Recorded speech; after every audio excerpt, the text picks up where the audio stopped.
Welcome.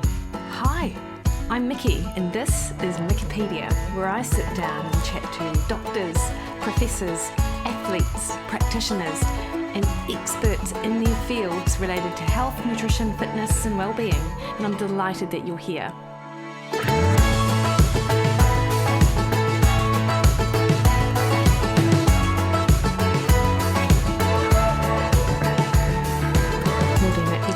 Hope you're having a great week.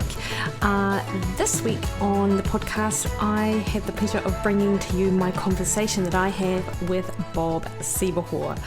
Bob was my introduction actually to metabolic efficiency and his concept in and around how we use fuel as a substrate for exercise, but also in health, really sort of led us at AUT University, where I worked a number of years ago, down the path of looking at low carb, high fat diets in terms of health and performance, and sort of sparked all of our interest in this area. So you can imagine then that I was very excited to be able to sit down and chat to Bob. So Bob and I discuss a number of different things in the podcast in and around his background with nutrition, how he developed the concept, I suppose, of metabolic efficiency, which was also built around his information around nutrient timing. So we discuss all of that and also what Bob's currently sort of interested in right now, and just some of his own kind of practical tips and things like that. Like, he's such a wealth of information, and you can tell a super enthusiastic guy. So Bob is a board certified specialist in sports dietetics. He's the former director of sports nutrition for the University of Florida, and he also served as a sport dietitian for the US Olympic Committee.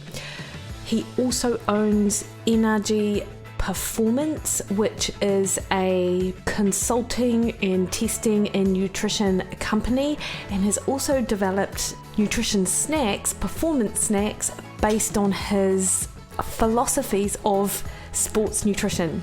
He has a bachelor's degree in exercise and sports science, a master's degree in health and exercise science, and another master's degree in food science, which pretty much explains his gourmet snack mix that he created the concepts of nutrition periodization and metabolic efficiency training, and has trained thousands of practitioners over the years in these concepts, and he has books on the subjects as well. So you can see he's really passionate about getting his messages about fuel timing, metabolic efficiency, and performance nutrition out there to us practitioners, which I'm super stoked about.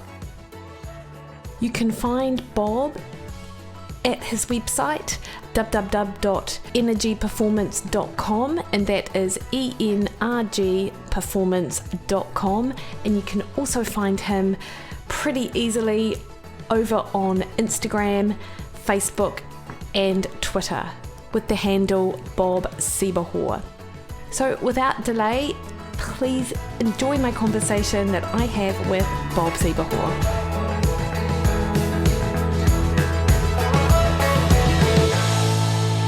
Kia ora, Bob. It is lovely to have you on the podcast this morning, so thank you so much for taking the time to speak to me. Now, kia ora, it's a New Zealand greeting, and we were just saying offline that you haven't yet been down under. Correct. One of definitely my bucket list things to do, and I don't know, something about New Zealand, just that area just fascinates me, from the terrain, obviously outdoors activities, and I'm like you, an outdoor athlete enthusiast. Anytime you get me on dirt or trails, I'm very happy. So I would love to make it down there someday. Oh, it would be fantastic to have you. In part because you're a little bit of a nutrition hero of mine. Oh, so thank you. Oh my gosh. I would have to say, it's so interesting. So I've been a nutritionist for about 20 years, and probably have been practicing for about 16 of those years. And gotcha. In and around, probably in the first few years, it was almost like something that we never really spoke about was that we would sit down and talk to our athletes about the conventional sports nutrition guidelines and what they were supposed to do, but they never really worked. Exactly. And so interesting. And so I remember being at a conference with some dietitians, friends of mine, and we were sort of like listening to someone talk about the sports nutrition guidelines, like one of the sort of gurus, if you like, in the field at the time. Yeah. And we were like, sort of turned to each other and were sort of like, does that really work with your athletes? Yeah. Like, and they were sort of like, oh, it sort of doesn't. I can't really recommend that they do that. And it was almost like no one really talked about it, yet this is what we were supposed to say happened. So, right. Bob, when was your aha moment with this? Because you must have experienced the same thing. Oh, so much. So it was like many things I do in my professional career, a lot of it is out of frustration, right? But a lot of it also is that something is definitely not working. I think that's why I'm such a great, small business owner, entrepreneur, call it what you want. But I, not to muddy the waters, but I actually started in the reverse that most registered dietitians do. So I actually went to school and I'm a trained exercise physiologist with a heavy background in behavior modification strategies, right? So that's my background. Then I went back to school, got a couple master's degrees. That's when I kind of formulated this whole, wow, I'm really loving nutrition and sport nutrition. I know I always wanted to be a sport, we called ourselves, if you remember, sport nutritionists back in the days, right? Now we're sport dietitians. But I remember, honestly, it was 1998, not to date myself too much, but that's when I went back to grad school. I had actually graduated my undergrad, worked for a few years in the real world, right? Got a little bored and had a lot of questions I couldn't answer. So I thought, grad school could fix that. But when I went back to grad school, I started formulating a lot of these questions, kind of similar to what you were saying and sitting in that conference where, I was learning more about metabolism, exercise physiology, metabolism, and sport nutrition at that time. And I was thinking, this just isn't this doesn't work for me. And I had actually just gotten into endurance athletics, and I grew up more of a soccer player. So I was more of a team sport athlete, but engaged in endurance and athletics, triathlon and such. And, every time I heard something, I was like, no, that doesn't work for me. That doesn't work for me. And I'm thinking, well, maybe I'm the anomaly, right? Maybe there's something about me that's built differently. But then I started talking to some of my Ironman friends and they're like, oh no, it's the same thing happens to me. So I kind of started to have that aha moment in grad school. It really didn't hit me till after I graduated. So 2001, I finished both my master's degrees. I became a registered dietitian and I started practicing, like the official practice, right? So this was, I'm celebrating my 20th year as an official registered dietitian, although I've been practicing since 1995, which really dates me. But I just remember, I remember everything we're taught in school, in our clinical rotation and everything is all about calorie counting. It's all about looking at this and that. So I, because that's all we learned, I did that for the first 3 months out of school with all these athletes, predominantly long course triathletes, endurance runners, cyclists. And I was finding that it looked really awesome on paper. Like I made graphs and I made calorie budgets and, all these cool things. But then the athletes were coming to me and saying, well, I don't know what to eat, Bob. Like you've got this great spreadsheet for me, but what do I eat? When I step in the grocery store, what do I eat?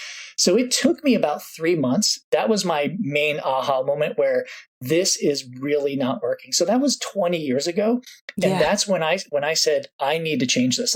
But I used myself being a physiologist, also being an endurance coach, so a certified triathlon coach, but also I'm also a strength and conditioning coach, right? And what I was finding is athletes, coaches, and dietitians were not talking the same language, right? And that's one reason why I stepped up and said, listen, I'm going to get us all on the same playing field.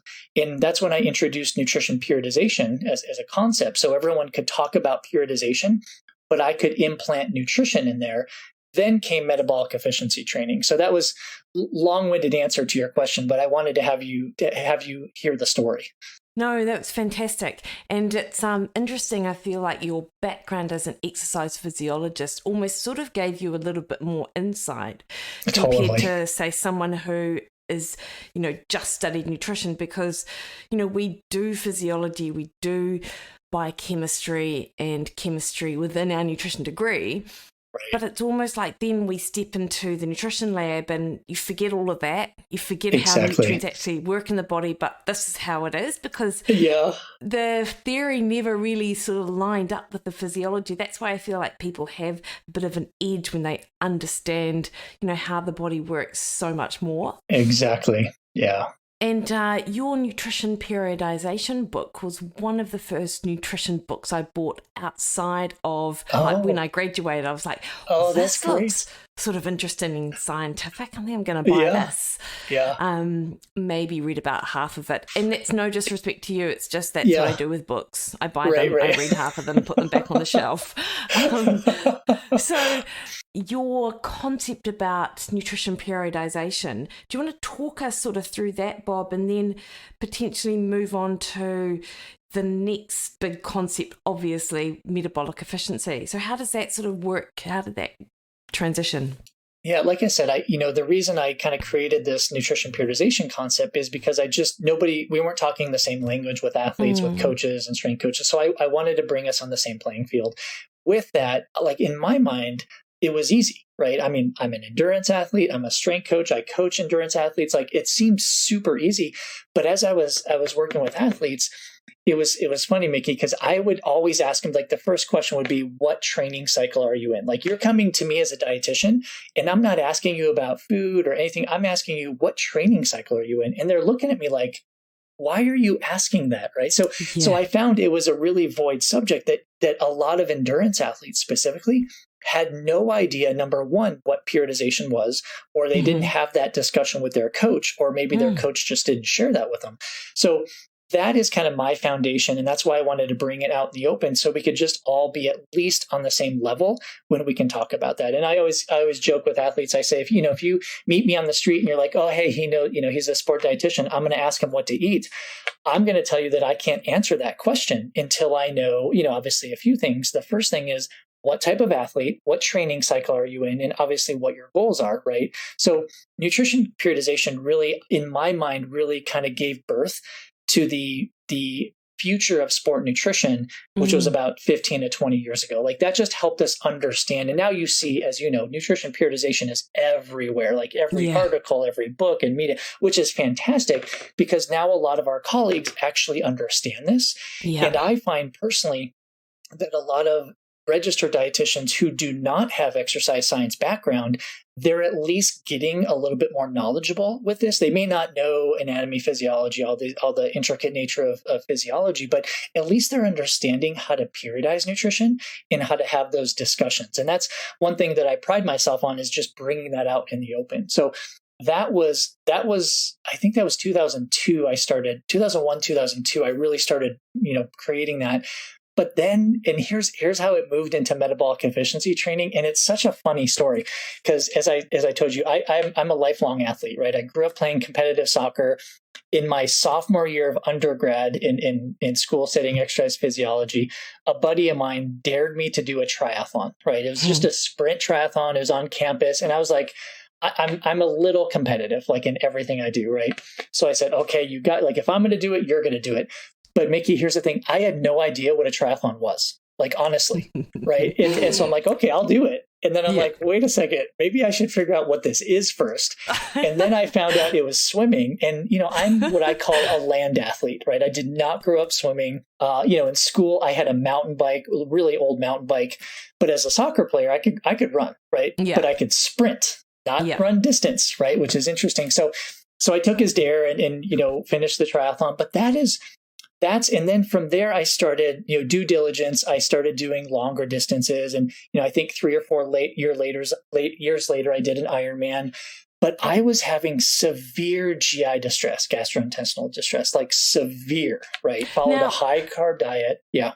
Oh, sorry, Bob. Was that just in your training, or was it in general with your daily nutrition as well? No, just in training. Yeah. I mean, I grew up, I think we probably both grew up in that whole high carb, low fat, low to moderate protein era. And that's the way I grew up, grew up with a lot of pasta and, stuff like that.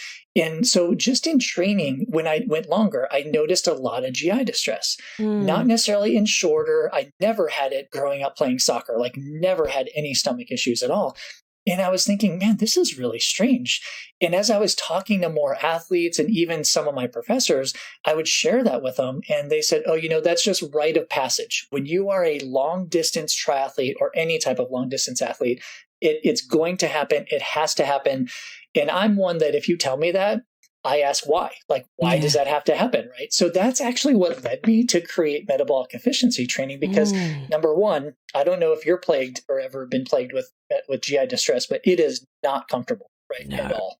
One or two times is fine, but when it's consistent, it is like you can't train, right? And certainly you can't race. So it led me to kind of go back to physiology, go back to the research and say, basically I asked the question, did I miss something in my physiology, biochem, metabolism classes? Did I miss something that I skipped over? Or did I sleep through that lecture or whatever it was? And it just came to fruition that I created metabolic efficiency training literally to reduce or eliminate GI distress in athletes, because I was seeing a lot in my practice also with endurance athletes. And I wanted to rid it of myself also. Yeah, and if you look at the research, I believe in runners, is like 87% of runners have experienced GI distress. It's ridiculous. And do you remember, Bob, like, were you trying to follow the sports nutrition guidelines at the time of like however many grams of carbohydrate per hour? And it just wasn't working. It wasn't working. And that's like back then, I mean, as you know, like what we know now, especially with all this technology, is so much more than what we had 10, 15, 20 years ago, right? So, back then, literally, we had the food pyramid. We had the rough guidelines of how many carbs to consume per hour. And that's kind of what I was left at with using. And that's what a lot of my athletes were left at using. Then, I actually started, which I'm sure we've all done as practitioners, we started doing fiber tapers. We started looking at different sport drinks and their ingredients and the types of sugars. Like I tried everything known to, mankind essentially to try to reduce GI distress. And it just wasn't working. So I kid that metabolic efficiency training was really born to try to get rid of GI distress, but it's blown up. Like it's so much more than that now. And I had no idea back then. I mean, this is almost 20 years ago that now we're seeing improved biomarkers. We're seeing better sleep, better recovery, better health markers. I mean, it's phenomenal now. Yeah. So then if that wasn't working for you, did you just go, right, now I'm going to have to look at what I'm doing in my training nutrition? Did you change that? Did you look at your overall diet? Yeah. Talk me through it. So this was before I said I'm going to create a concept, right? I just wanted to figure this out for myself and for my athletes. So I probably spent it was probably about 6 months just scouring the research, right? Completely scouring like what, and mostly endurance athletes, rowers, cross-country skiers, swimmers, cyclists, everybody that I could get my hands on.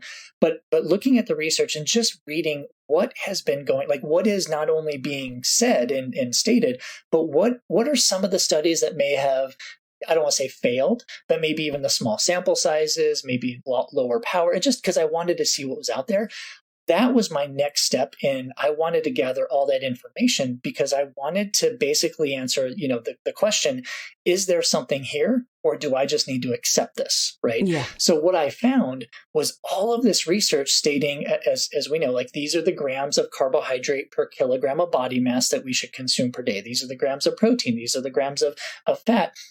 That led me to the nutrition periodization concept. But when I looked at metabolic efficiency, there was nothing on the lower end. And I don't know if you remember, but like with daily carbohydrate recommendations, it was really it really started at about 5 or 6 grams per kilogram of body mass. Yes. We were never talking about 1 or 2 or 3 grams per kg, or even sometimes less, right? So that that research didn't exist. So I started actually playing on the lower end during the off season, during the early prep cycles, and started to kind of tinker with that. That's when I started seeing success. So it wasn't really following the recommendations. It was saying, well, what if I go lower on those recommendations? Like, what would happen then? And that's when it all blew up from a positive standpoint. So interesting. And I remember also looking at sort of what athletes were actually doing versus the guidelines as well. And so there was this bunch of epidemiological research looking at the athletes and seeing that these elite athletes who the recommendations would suggest that they need 8 to 12 grams per kg body weight per day. Their actual habitual intake was maybe 5 to 6. Exactly. Yeah. And there's nothing. And so they were being told this is what we need to be consuming, yet they weren't meeting those guidelines, yet still succeeding. So I can sort of see why you would have gone, let's try a little bit lower. Exactly. Based on the guidelines, Yeah. Well, and, in addition to that, remember again, like I created metabolic efficiency training just to get rid of GI distress. Like that's really it. And so my athletes started seeing success. Like I was periodizing specifically their carbohydrate intake. Obviously protein and fat came along with that. But as I saw the lowering of carbohydrates and, slightly increasing the fat, kind of keeping protein. One, as you probably know, endurance athletes are pretty deficient in protein intake. So that's my number one goal, is to get it up to where we need it, and then kind of play with carbohydrate and fat on the other side of the teeter-totters, I call it, right? But what I found was that was having great success at reducing GI distress, right? So now I was saying, okay, if we are on the lower end of carbohydrate intake at certain points of the year, now you don't have GI distress, and it's all because, essentially the whole concept of metabolic efficiency training is optimizing blood sugar through macronutrient periodization, right? That's kind of the big picture, right? So depending on where we want the carbs, protein, and fat, we can alter those to actually encourage the body to oxidize more fat and thus store more carbohydrates in the muscle, or vice versa. Like tell athletes, like if there's a time where we need to teach your body to oxidize more carbohydrate and store fat, so be it. But we can do that dietarily. And that's what metabolic efficiency training really, that's what I found is really the take home message is, we can kind of use that dimmer switch on the light switch and say, which one do we want to turn up or turn down based on the training cycle? And obviously the health goals, we want to always keep the health goals in mind of the athlete. Yeah. And so in terms of the types of foods you then started recommending to your athletes, Bob, how did that sort of change? Like the breakfast options and whatnot? It was really, I want to say it was an uncomfortable situation for me because I grew up, I'm mostly Italian. I grew up pasta and cereals and oatmeal. So I myself had the hardest time switching because traditionally, I had grown up with like oatmeal for breakfast. And I tried the hardest I could to try to manipulate the ratio of carbohydrate to protein, which then obviously manipulates the blood sugar response. I would add protein powder, I would add nut, like all this stuff that I could add. And it turned into this super high calorie dense food that I couldn't finish. Right.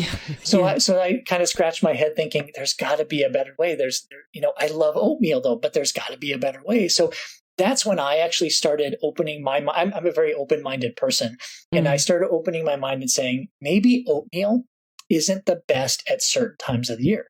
Right. So then I changed the paradigm of my thinking, which I now encourage my athletes to do, and basically say, when you approach a meal, of course, depending on training cycle and what your goals are and health goals, where is your protein? Like identify the protein first, then you build the carbohydrates around the protein. And we know that optimizes blood sugar, obviously, depending on the quantities that are consumed. But if they go into that with that paradigm and saying protein, then fruits and veggies and starches, whole grains, that actually will stabilize blood sugar. It will control our hormones. It'll actually reduce GI distress, if not eliminate it during training. So that's the strategy I started moving to. So I opened up things like, eggs and yogurts and even meats and cheeses. Like those became, I don't want to say a staple, but they definitely moved up higher in the priority list, while carbohydrates, like the traditional grains, moved a little bit lower in the priority list. And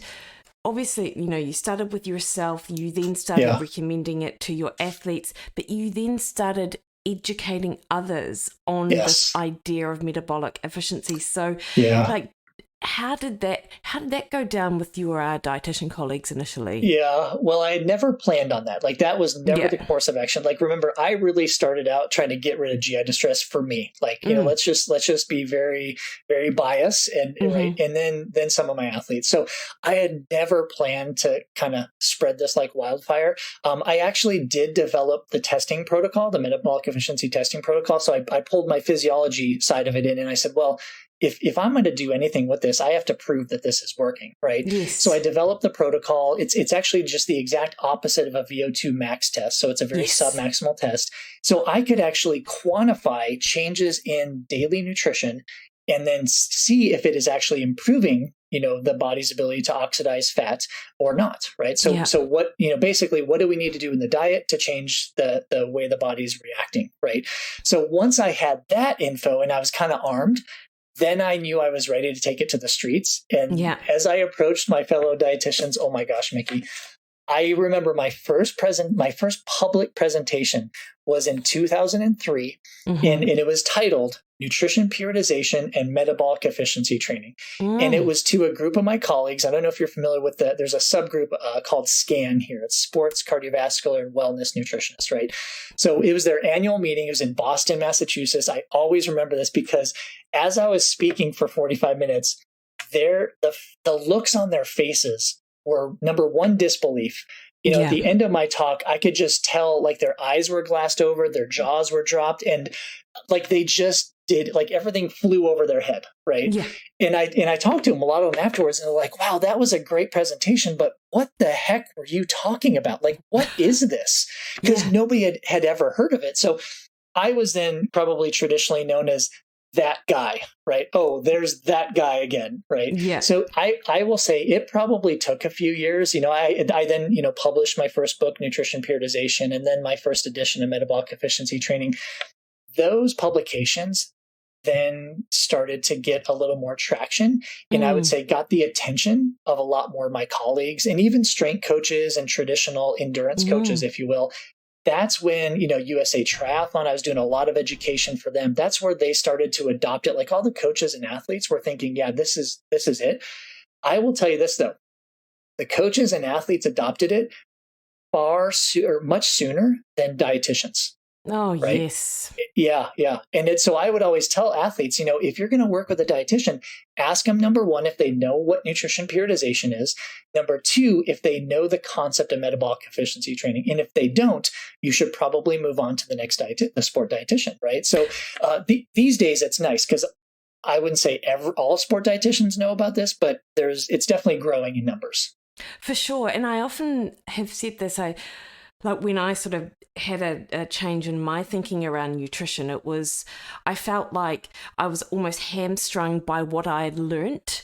And that really stopped me from sort of opening my eyes. You know, I thought, well, if I didn't learn about it at Otago University, then how could it possibly be correct, you know? Exactly. And then looking back, I was like, oh my goodness, I was so arrogant as to that sort of knowledge. It was super interesting. Yeah, absolutely. Yeah. Now, Bob, you obviously will know of, and you are probably mates with, Phil Maffetone. Oh, yeah. Yeah. And I just think about, so it's he's in a different space, obviously, to what you were, but he was probably talking about some of the similar concepts. Absolutely. As to what you were at around the same time. So did any of his stuff inform what you did, or were you aware of it, or it was just sort of happenstance that you were doing similar things?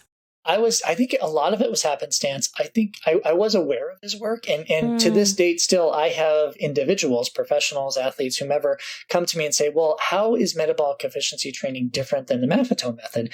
And basically, I mean, the easy way to state that is he really does more of the physiology, non-nutrition, right? And it's funny because, well, it's not funny, but I mean, metabolic efficiency training, the reason why I created it, because 75, and this is a close guesstimate, that 75% of it is nutrition based, right? 25% of it is exercise based. Whereas what Phil is doing, the Maffetone method, is literally 100% exercise based, because he uses that his target heart rate as an example. And there's certainly nothing wrong with that. However, here's the interesting thing, because remember, I developed this testing protocol for metabolic efficiency. By changing your nutrition with your same age, you can actually reflect where your body is more or less efficient in fat oxidation. So like I've plugged in, for example, my age with his equation, and that's my target heart rate. But give me 7 days and I can manipulate my nutrition, and I can then manipulate my target heart rate for maximal fat oxidation. So I guess my take home is this isn't all based on exercise and heart rate monitoring. And in fact, that's one reason I kind of moved into the nutrition space of this concept, is because I think it was the 50s or 60s, 1950s or 1960s, that basically, I mean, we've known that exercise improves mitochondrial capacity, beta oxidation. Like, we know that. My question was, can we do something with nutrition, right? So if I can change carbs and protein and fat, then, and obviously the answer is yes, it does have quite a robust impact. But that's the main difference between the Maffetone method and then metabolic efficiency training. And I will say this, it's like, I didn't develop the metabolic efficiency training concept as a diet, like nowhere in my book, and I try not even to say that word diet, but I have to, just to make the point sometimes. I really created that concept because I believe in a behavior modification approach, right? I don't believe in a diet. I don't believe a diet is actually, like the traditional dietitian. We don't believe in diets, even though it's part of our name, right? Dietitian. But I really wanted to get away from dieting. And I wanted people to understand that, as athletes, they don't have to be competitive, but as long as they're training, right?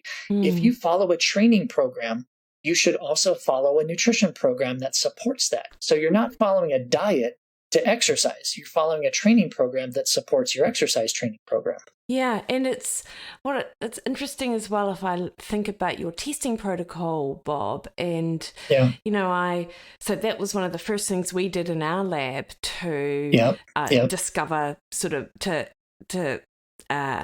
discover for ourselves sort of, how might this actually look, and we brought a bunch of endurance athletes into the lab and we did the RER test, and whilst, in the textbooks it'll tell you that at low intensities athletes will burn more fat, that's not at all what we found. We found like 90% of the athletes were burning sugar at those really low intensities. Exactly.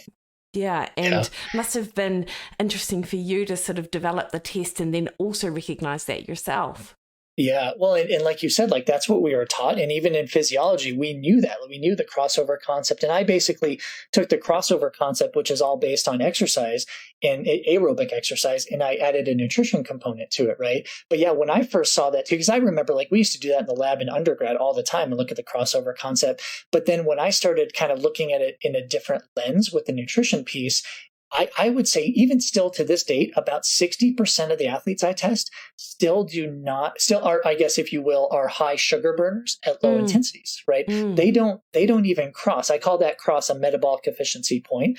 They don't have that because their nutrition, their daily nutrition plan is so inefficient in delivering the quantities of carb, protein, and fat to optimize blood sugar. So it was kind of a wake up call when I first saw that.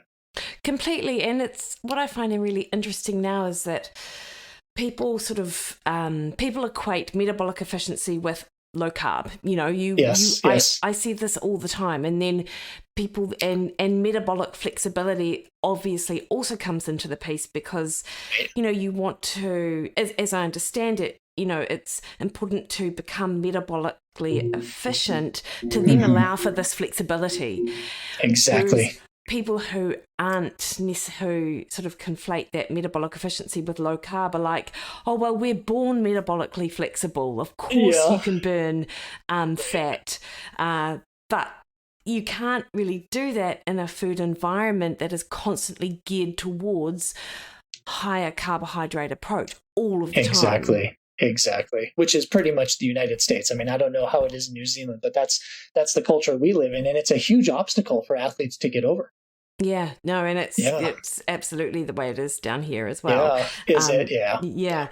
And, Bob, so have you changed, or have you evolved any of your sort of nutrition principles to be into the low carb sort of keto space? Like, so how has this evolved for you over time? Because I do know it was, interestingly, when we started looking at metabolic efficiency in 2010, I think we were already geared towards low carb, even though that wasn't necessarily what you were promoting. And I'm not quite sure how we ended up there. But then later on, I remember reading that you had also started sort of approaching some of your practice with that low carb sort of principle. Right. Absolutely. I'll tell you this, and that's kind of why I stayed away from the diet term, if you will, because I didn't want it to be. But I've got this great graphic that explains it. But basically, like, I developed metabolic efficiency training to allow the periodization of carbs, protein, and fat, be it high or low, right? So I never, and this was way before keto, and even LCHF, low carb, high fat, was really kind of in the media, if you will, and so popular. I mean, we're talking early 2000s. We weren't really talking, but like that was so non-traditional. Like, if you said that as a dietitian, you would probably, get expelled, right? Right. So when I first set out for this, I was like, I just want it to be a continuum, basically. So we look at training cycle. Obviously, early season, we want to do more fat adaptation with aerobic base building. And that, yes, then we are periodizing the carbohydrates less. And that was my approach in my mind is lower carbohydrates for, periodizing that. And then it would basically change throughout the training cycles. I never really approached it from an LCHF and certainly not keto, because keto, while keto's been around for a while, it definitely was not in the limelight back then. But I'll tell you this, LCHF fits beautifully in the metabolic efficiency training model at certain times of the year, right? Yes. And it does. And some athletes can pull it off year round. Some athletes can't. Really depends on their sport and what they're trying to do from a health perspective. Keto is a little more difficult. I've helped athletes. I usually don't recommend full keto. I really kind of take in the whole medical side of things too, and their health first, but I don't recommend it because it's so difficult. Not that it doesn't work. We know it works, but it is so difficult for athletes to engage in that. And so I usually kind of navigate the LCHF a little bit more with success. And then I'll tell you, most of the time, they're not even interested in keto. Even if they're coming to me for keto, they recognize that, if I just periodize LCHF, and even like to give you an idea, like I'll periodize, I call it microcycle periodization, whereas I'll periodize the day depending on training on a certain ratio of carbohydrate to protein. So maybe they have a little bit less carbs on one day based on training or what's coming up in the next couple days versus, if they have a monster training weekend, which most age groupers do, we really start looking at that Thursday, Friday nutrition and probably periodizing carbohydrates a little bit heavier. Again, totally depends on the cycle and what they're trying to do. And if we're trying to promote fat adaptation or trying to promote more performance-based markers. No, totally. Yeah. And do you also find that you get athletes coming to you with their idea of keto being, or low carb being, absolutely has to be under, 50 grams of carbohydrate or 20 grams of carbohydrate, and then wondering why they're just unable to meet their sort of, training goals and stuff like that? Exactly. Yeah. Well, and the first thing I like to remind them is everyone, like, we're all built differently. So unless you're actually measuring your ketones, there is not a number of carbohydrate grams that is traditionally used. Like we have to look for ourselves, and we have to measure the blood ketones. So I'm actually a big proponent of testing and measuring. But to your point, when an athlete comes to me, that's actually my first question. If they want to engage in that LCHF keto lifestyle, I actually ask them, okay, where are you in your training cycle? Because there will be a time in your performance that it will decrease significantly, usually for about 2 to 4 weeks, and then we'll kind of adapt the body. So if we're in a training cycle that you can afford that to do that, then yes, let's have those discussions. But if you're coming to me in mid-season, I'm not even going to have that discussion with them, because they obviously want performance at that point. So it's kind of like the weight loss thing too, right? If someone has 3 weeks and they're trying to lose 10 pounds for a race, you're like, oh, this isn't the best timing, right? For sure. And also athletes can get away with a lot more carbohydrate and still be, in that quote unquote low carb realm, and it's that idea that it's a range and not necessarily like a number that they need to shoot for. Yeah. I believe, and I don't have any science or research to prove this, but I believe there's a carbohydrate threshold that each of us have. And it could be from a health perspective that starts affecting blood lipids and different biomarkers, testosterone and estrogens. It could also just be from a performance standpoint. So I try to help athletes find that. It takes a long time, right? Because it is a lot more qualitative, adding some quantitative. But I think each of us do have that threshold that we need to kind of respect. But I love what you said, that it is about a range. It's not about a set, 100 grams a day. It's let's give you a range based on your training cycle and based on your health goals. Yeah. So Bob, how do you approach in-training nutrition then? Yeah. So compared to the, 60 grams of carbs an hour or 1 gram per kg body weight, what do you do? Yeah, it's funny because I just started updating my nutrient timing presentation that I usually give, and I don't know why it took me this long, but in the past I would say, okay, nutrient timing, before, during, and after nutrition. Here's what we know. Here's what we know about carbohydrate intake, protein, fat, all that stuff. And what I just started doing was saying two different routes, and I think you'll appreciate this. Nutrient timing has 2 different routes now. So route 1 is glycogen replenishment and high performance, right? Mm-hmm. So that's where we just care about replenishing glycogen, coming back and having great session upon great session upon great training session, right? The other one is actually a metabolic efficiency route, where now we are in a training cycle that we can actually allow our bodies to promote fat adaptation, which, as we all know, and just so your listeners understand again, if we're promoting better metabolic efficiency, we're promoting the body to utilize more of its fat stores, if you will, burn fat, right? But store carbohydrates. So I believe there's actually 2 different nutrient timing strategies that research has not looked at yet. And you know this too, you'll appreciate this. We're usually about 2 to 3 years ahead of research, just because it takes so much time to submit your grants and submit all that stuff. But I believe there's 2 routes. So depending on which route, like my traditional glycogen replenishment nutrient timing system is pretty similar to what we see these days with, 30 to 90 grams of carbs per hour. Looking at that's pretty traditional. My metabolic efficiency nutrient timing is way different. Like that's usually, looking up to, if you have a session up to 3 hours and you're somewhat fed, meaning you've controlled your blood sugar before that session, you probably don't need any calories. Like let's look at water, let's look at electrolytes. Obviously, it depends on the mode and the intensity. We know that, but that's where we kind of get away with a little bit more of promoting the body to utilize its fat stores during that specific timing and that training cycle of the year. So I believe we can even periodize the nutrient timing system within the year for the athlete. Yeah, no, I love that. And how you just described it is how I sort of work with my athletes as well. Like there'll be periods of time when that we just have maybe a third to potentially a half of what you would otherwise have in racing for those longer events. But on some runs, I'll just use running as the example, we'll just go out, have electrolytes, and it's really your opportunity to sort of prime that fat oxidation. Exactly. I'm so glad that you're on the same page because, as I said, bit of a guru, Bob. Thank you. And you're a UCAN fan?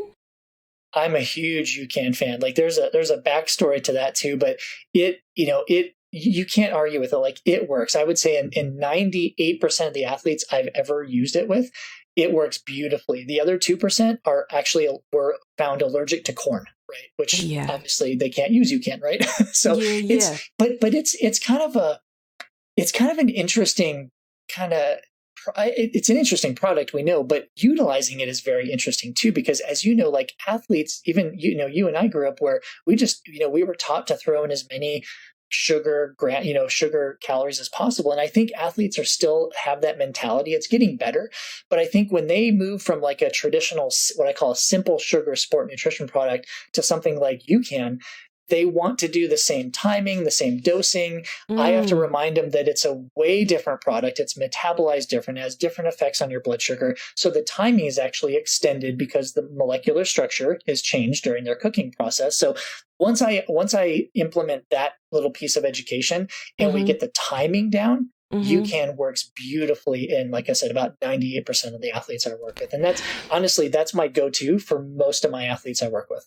Okay, so are you able then, just for people who aren't familiar with UCAN, can you describe why it's different from other products, and then also how the timing of it might differ as well? Absolutely. Yeah. So I always, like, when someone says, well, what's the best drink? What's the best bar? Whatever it is.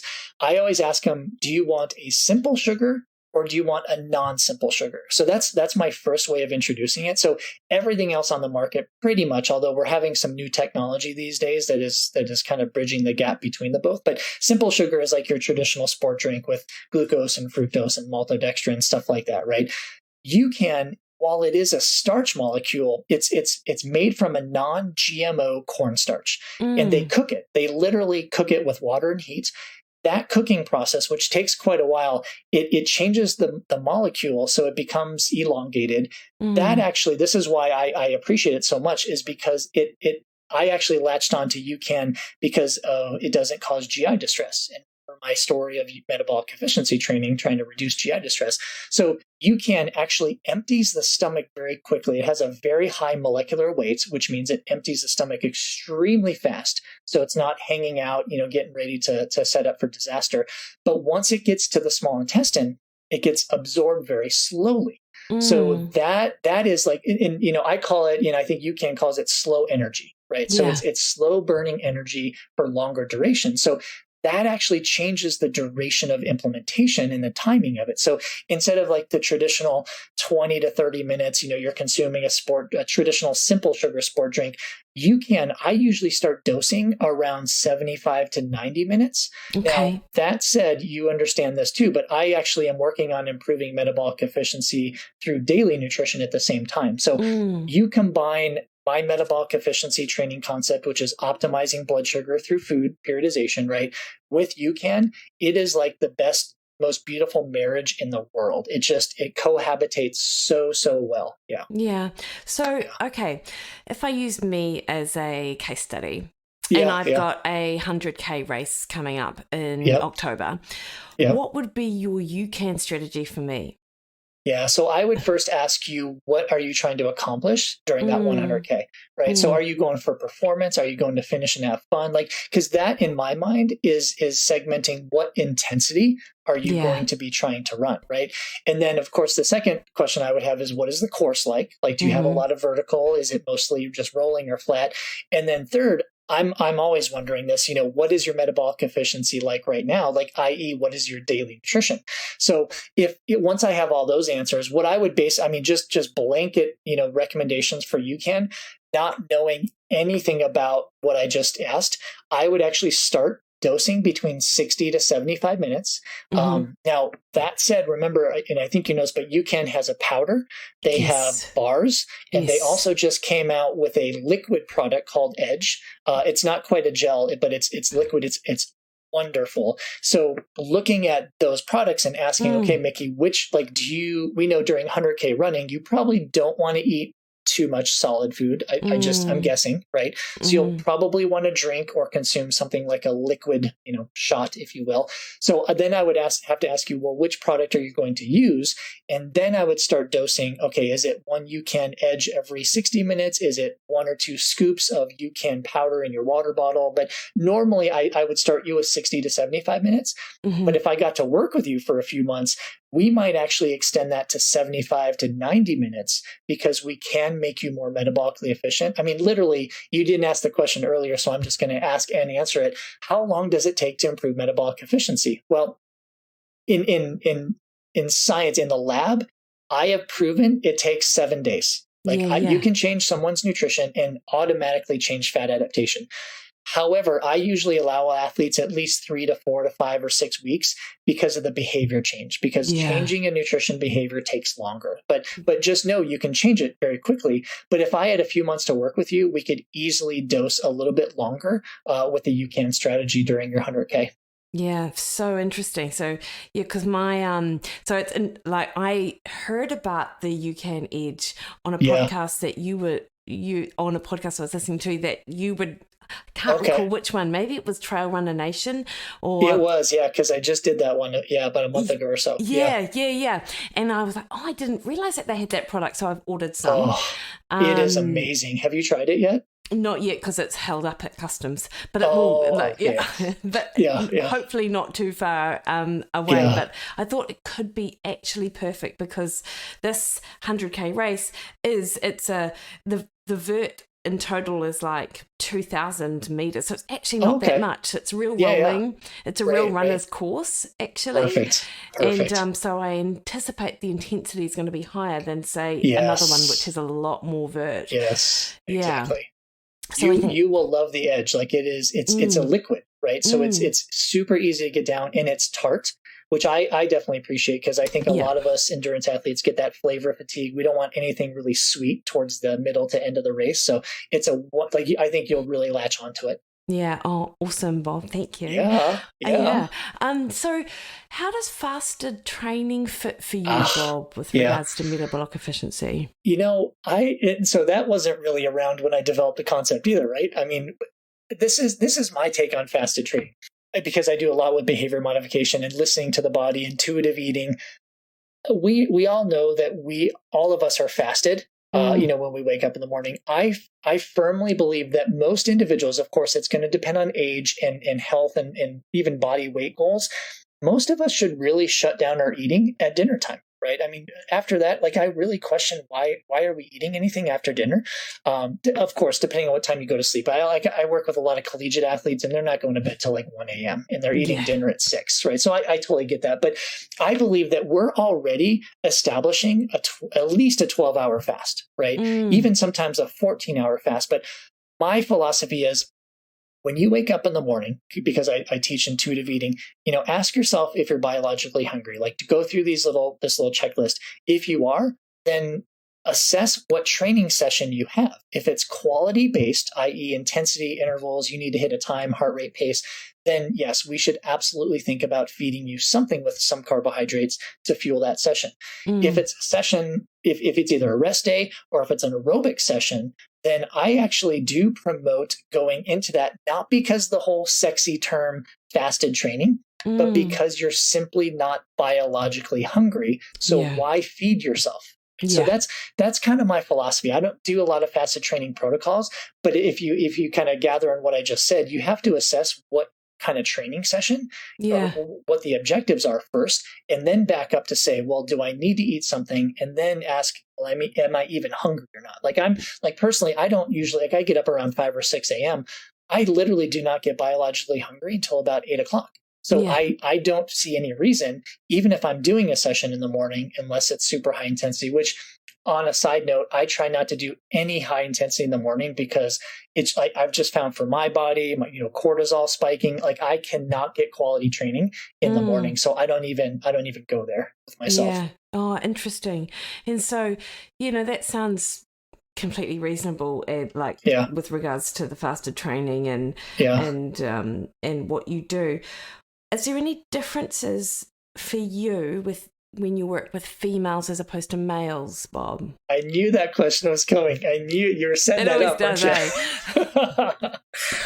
you? I think we've been learning a lot in the past few years. And I still don't think we have a lot of answers, definitive answers. I like to work with female athletes and, track their menstrual cycle, track everything, really, hormone panels over time.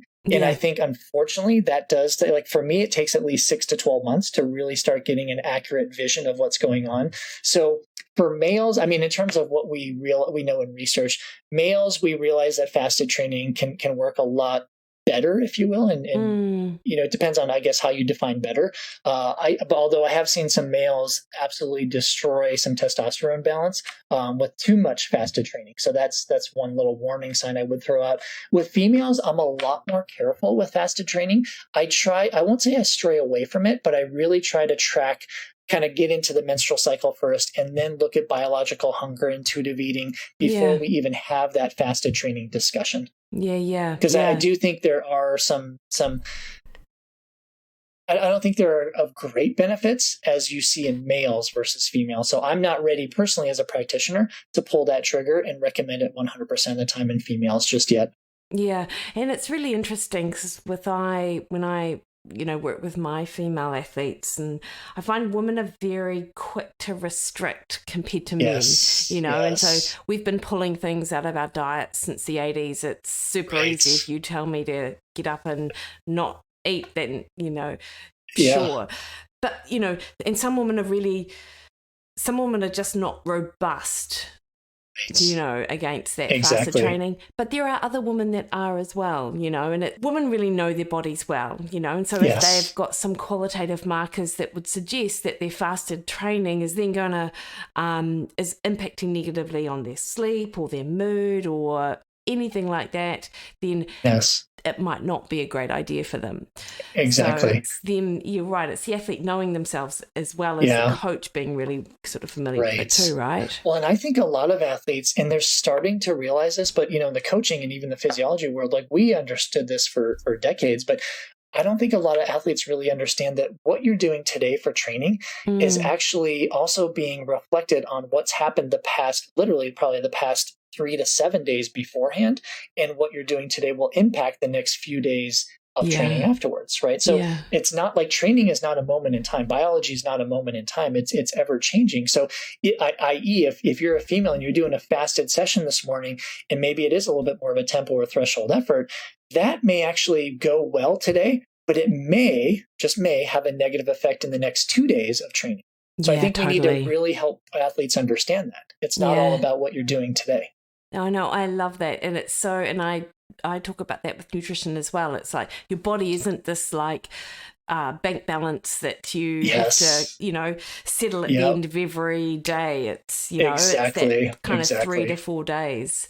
Yes. So Bob, like, what's your diet like then?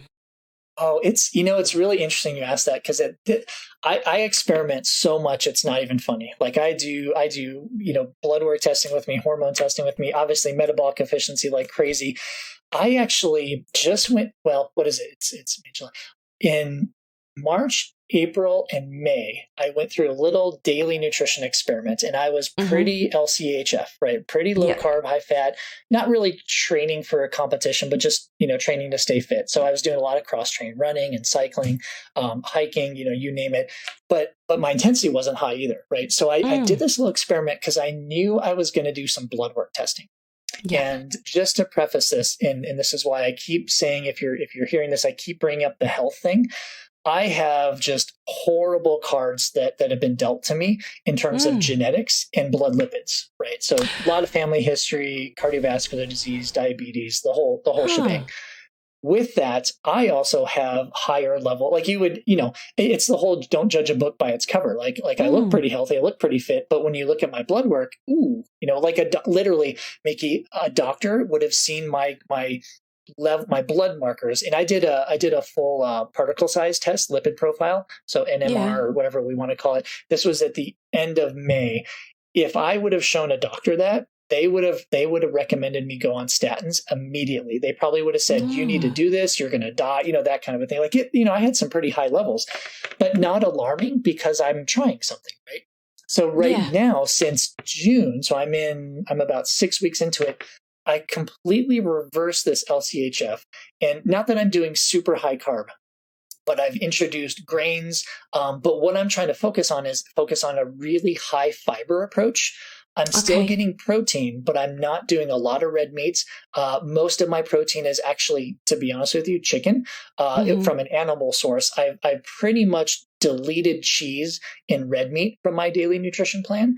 And it's because I want to see what that does. So I'm increasing fiber. I'm increasing, obviously, the phytonutrients, polyphenols, all that great stuff.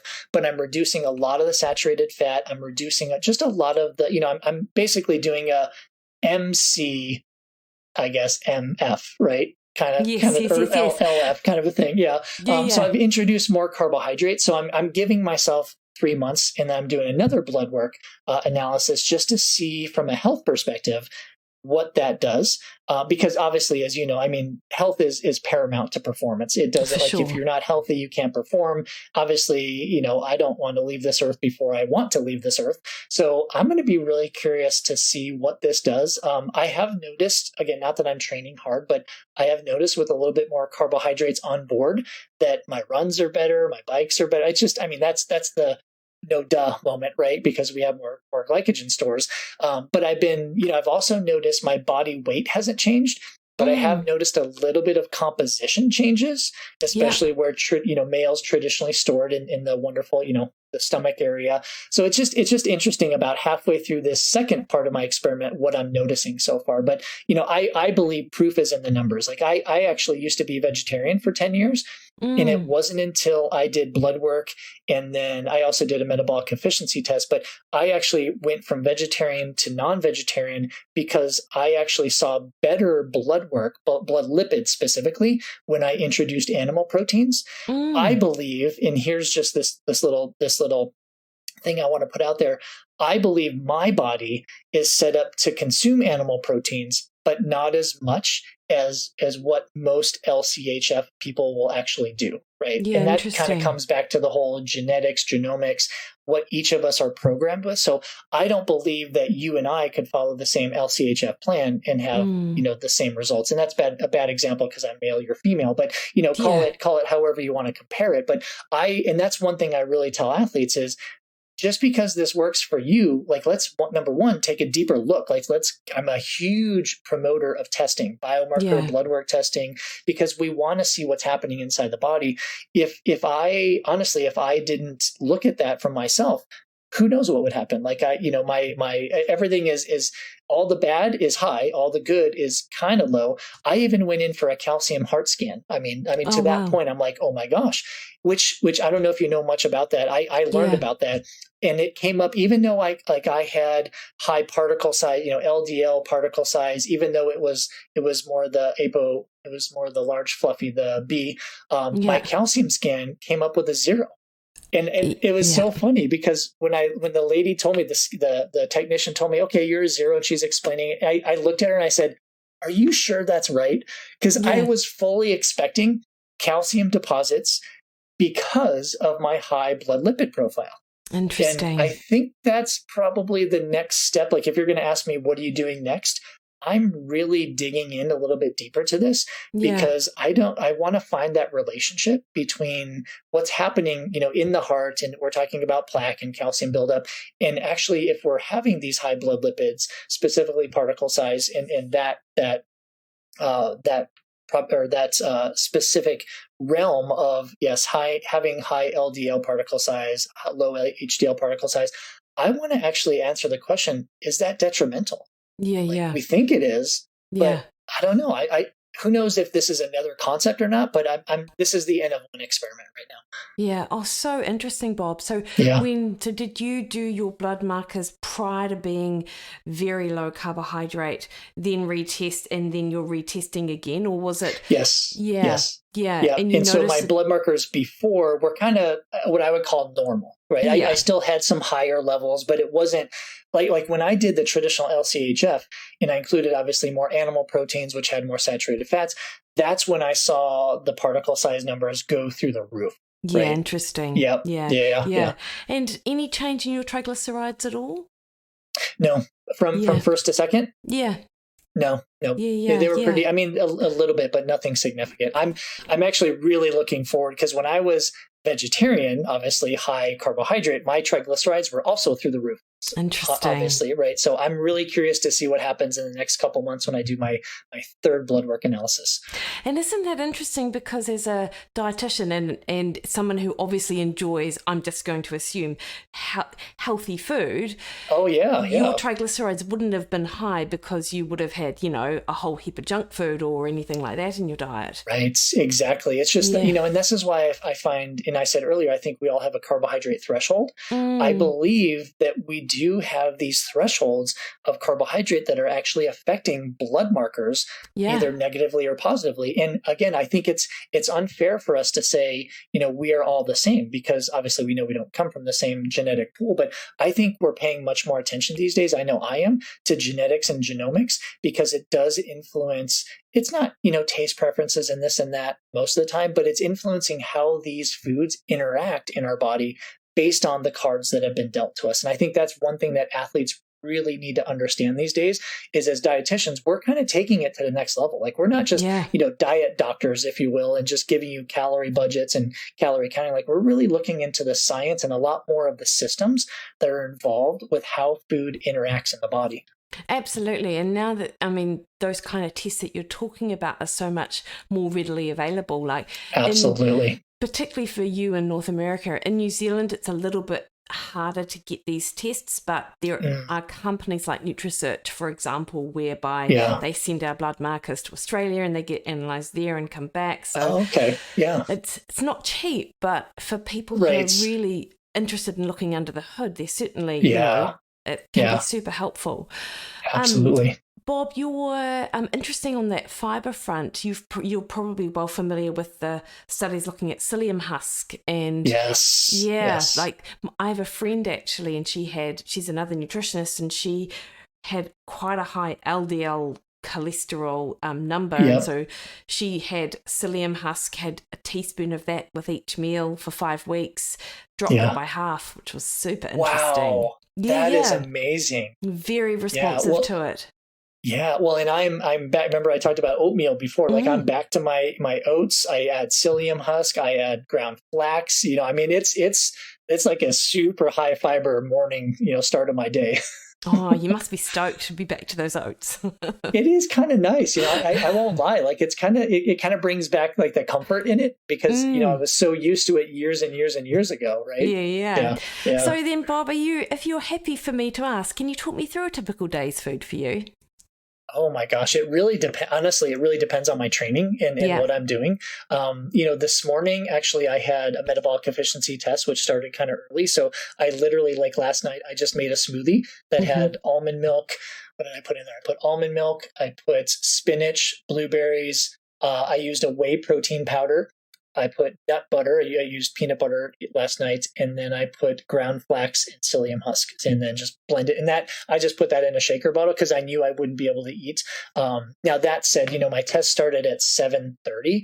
I didn't start consuming that until about 9 o'clock because, as I said earlier, I just wasn't that hungry. So that is a typical like on the go breakfast. I kind of told you about my normal, like my oatmeal is oats. It's I actually put some walnuts in my oats. I put psyllium husk, ground flax, or sometimes hemp seed. I'll put either blueberries or what else? I put a banana in there sometimes, just made with almond milk. So that's like a traditional breakfast. That to be honest with you, I don't really eat a lunch. Really depends on my day, but I'll usually just snack. And, my snacks now, they traditionally, they were like meat and cheese and nuts. Now I find myself like whole grain crackers. I do still eat a lot of nuts and nut butter because I just love them to death. But I'm gravitating more towards whole grain breads, peanut butter and honey and banana sandwiches. So but I'll tell you, it's been difficult because now I'm like, my paradigm of thinking has completely turned around where I'm like, okay, now I need to eat more grains with high fiber, right? I eat more fruits. I eat actually a lot more fruits than I did on LCHF. So that's kind of throughout my day. For dinner, it kind of depends. I've got a few kids and, I do most of the cooking. So, last night was whole grain pasta. I browned some 93% ground beef, 93% lean ground beef. Just made a little sauce, put that in there with some broccoli and other some squash and zucchini. So they can rotate. During this experiment, I'm focusing my dinners now more on things like farro and quinoa and whole grain pastas. We still do chicken quite a bit because, that's a little bit for my experiment. It meets my guidelines, right? And my family is really welcoming because as long as I make it taste good, they'll eat it for the most part. Oh, that's good. That's awesome. Yeah. And you mentioned that you had your metabolic efficiency test this morning. Yes. Any notable change?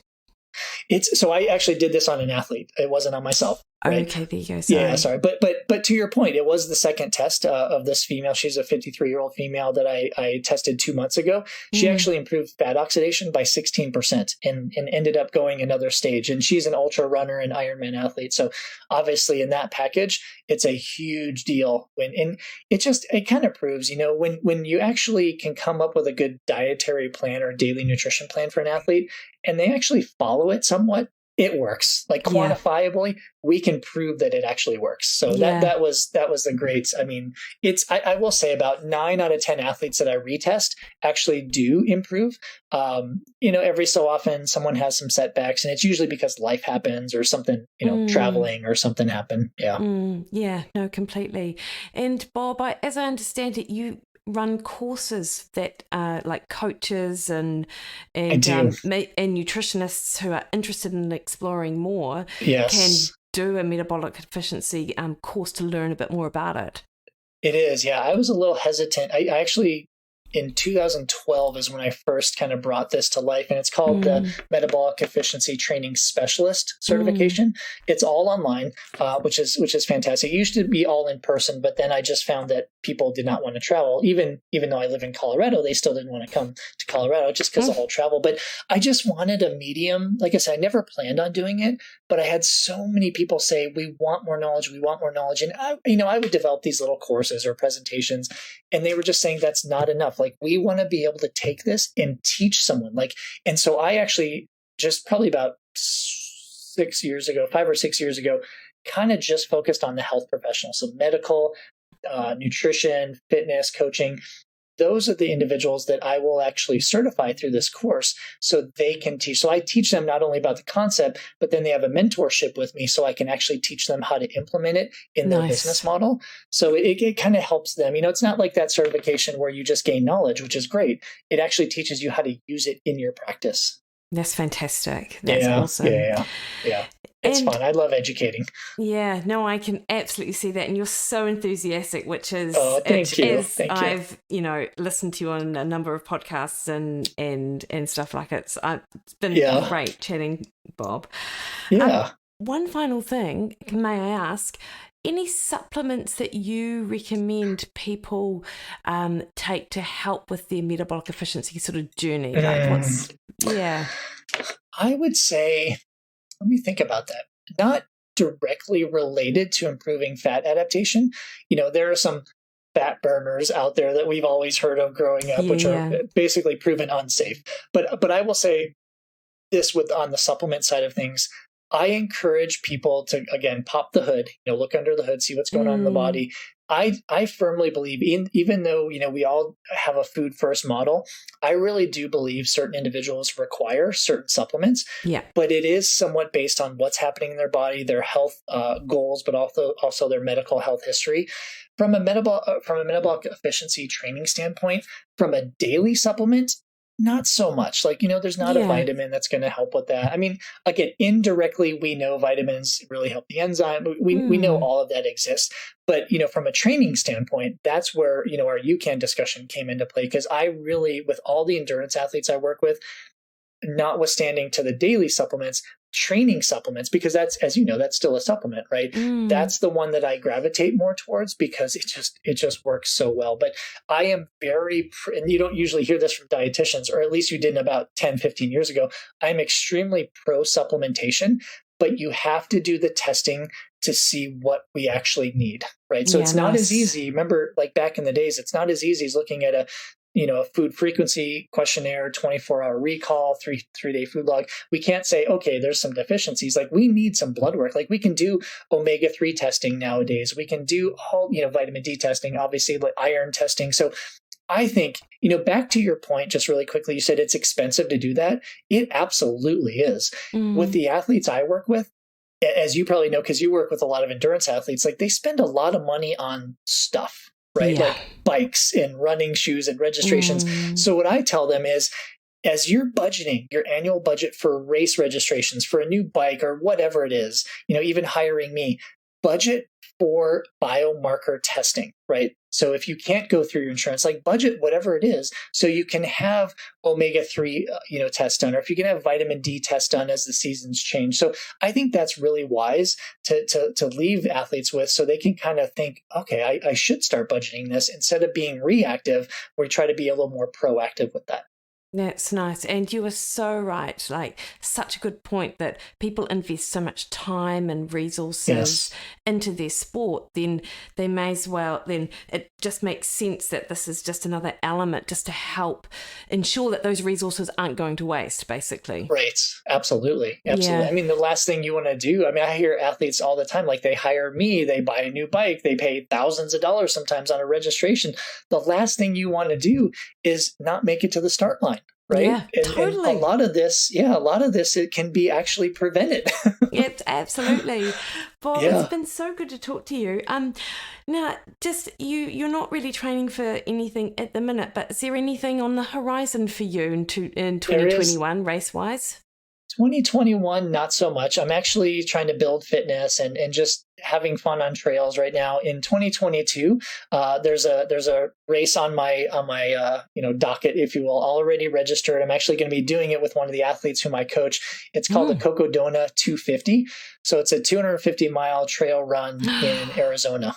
Yeah, and you've got five days to complete it. So that'll be like my reintroduction to ultra running again. I haven't done an ultra run in a registered ultra run in a while. Like last year I did a couple of them, but just on my own to have some fun. Yeah, that sounds like absolutely epic. Like that race would be amazing. So good. Well, I'm hoping to at some point come over to Colorado and do Run Rabbit Run. That would be amazing. That's probably at 2023. Okay. Where can people find you on the internet? Yeah, I'm pretty easy. Like if you Google me, as long as you kind of know how to start my first or my last name, it's pretty easy, Bob Seebahor. But you can find, so I've got a few businesses. My nutrition coaching business is Energy Performance, ENRG Performance. So that's probably the easiest way to get a hold of me. I just started a snack company. It's called All Around Snack. Yes. All Around Snack Company. That focuses on a snack mix that actually is a complete protein. It has whey protein. So it's just that's like my newest endeavor. And then I have another food company that's more of a functional food company called Baroda Food. So I am super easy to find anywhere on the internet: Instagram, Twitter, Facebook, LinkedIn. It's pretty easy to locate me. Bob, thank you so much. And thank you so much for everything you've done to help us as nutritionists sort of understand better how the body works and to do things in a much better way. Like what you discovered and then sort of shared with us has really changed the practice of so many people. So that you must be super stoked. That, I don't want to say I ever started out trying to do that, but now just to have that impact on fellow, on my colleagues and even the young ones coming up is a huge honor. So as it is an honor being on your podcast too, because I do listen to your podcast. So thank you. Lovely. Yes. Thank you so much, Bob, and enjoy the rest of your day. Thank you. You also, Mikki.